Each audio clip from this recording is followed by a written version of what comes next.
एक महत्त्वाची बातमी येतेय उत्तर भारतातून। नोएडातील अनुभव मित्तल या महाठगानं 6.5 लाख लोकांना तब्बल 3700 कोटींचा गंडा घातलेला आहे। सोशल ट्रेड या कंपनीच्या URL वरती क्लिक करा आणि पैसे मिळवा अशी योजना त्यानं सुरू केली। योजनेमध्ये सहभागी होण्यासाठी नागरिकांना सभासद करून ठराविक रक्कम घेतली जात असे।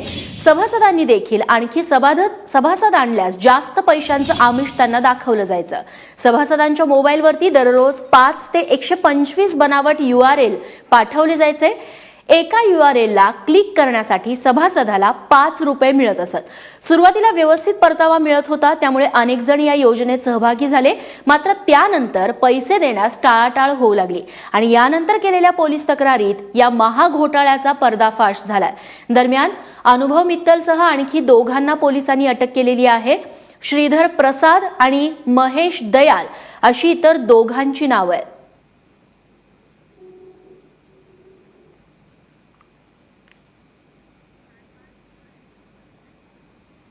आणि कोण आहे हा अनुभव मित्तल, ज्याने तब्बल 3700 कोटींचा घोटाळा केलेला आहे त्यावरती एक नजर टाकूयात।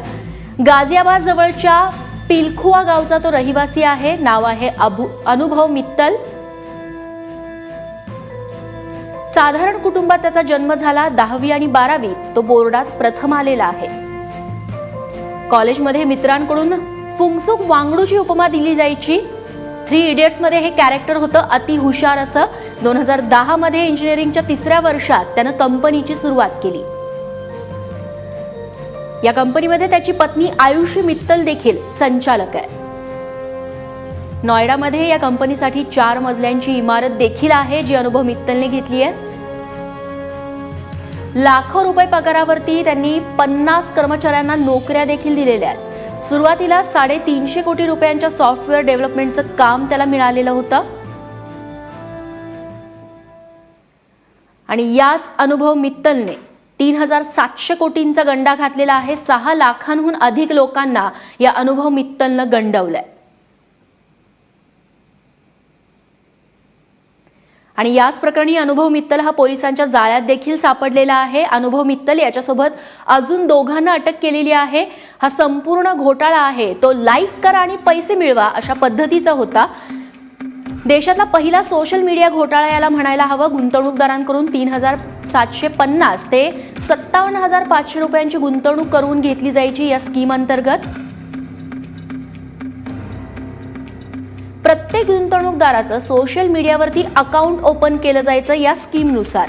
या कंपनीने सांगितलेल्या पोस्टला लाईक केली तर पुढे प्रोसिजर असायची की प्रत्येक लाईकला 500 रुपये याप्रमाणे गुंतवणूकदाराला पैसे मिळायचे आणि प्रत्येक मेंबरला अजून दोघांना जोडणं यामध्ये अनिवार्य असायचं।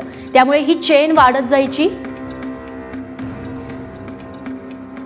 तेव्हा असा आहे हा घोटाळा ज्याच्यामध्ये 6 लाखांहून अधिक जणांना गंडा बसलेला आहे आणि हा घोटाळा थोडा थोडका नाहीये तर 3700 कोटींचा आहे।